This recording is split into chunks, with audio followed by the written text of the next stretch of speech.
Hi friends, ఈరోజు నేను బ్యాంకులు కొత్తగా పెట్టిన చెత్త అసలు ఏంటండి ఈ రూల్స్?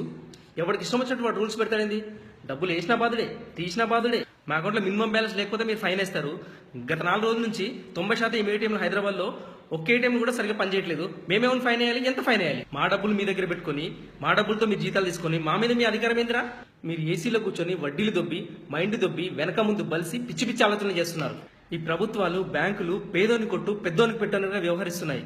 లేకపోతే మొన్నటికి మొన్న ఒక విజయమాల్య, ఒక లగడపాటి రాజగోపాల్, ఒక సృజన చౌదరి వీళ్ళకి 100 కోట్లు అప్పుగా ఇచ్చి వాళ్ళ దగ్గర మీరు కమిషన్ దొబ్బుతారు. వాడు సేఫ్, మీరు సేఫ్. వాడు కట్టకపోతే కన్సెషన్ ఇస్తారు, ఎగ్గొడితే మాఫీ చేస్తారు.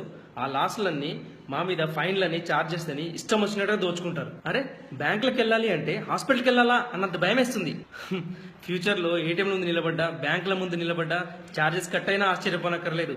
ఈ బ్యాంకులన్నీ ఎవరిని ఉద్ధరిద్దామని ఇప్పటికే 90% ఏటీఎంలను నో క్యాష్ బోర్డులు. ఎందుకంటే 50,000 కోట్ల వరకు పొలిటీషియన్స్ గోడౌన్లలోకి, బలిసిన బాత్రూమ్ గోడలోకి ఎప్పుడో చేరిపోయాయి. మిగిలిన కాస్త చిల్లర మనం డ్రా చేసుకుంటే ఈ బ్యాంకులన్నీ రోడ్ల మీద కూర్చొని అడుక్కుంటాయి. గత 2-3 రోజులుగా సోషల్ మీడియాలో April 6 నో ట్రాన్సాక్షన్ డే అనే మెసేజ్ మనకు పాస్ అవుతుంది. దాన్ని నేను సపోర్ట్ చేస్తాను. ఈ వీడియో మీరు సపోర్ట్ చేస్తే ఖచ్చితంగా షేర్ చేయండి, కామెంట్ చేయండి. Thank you.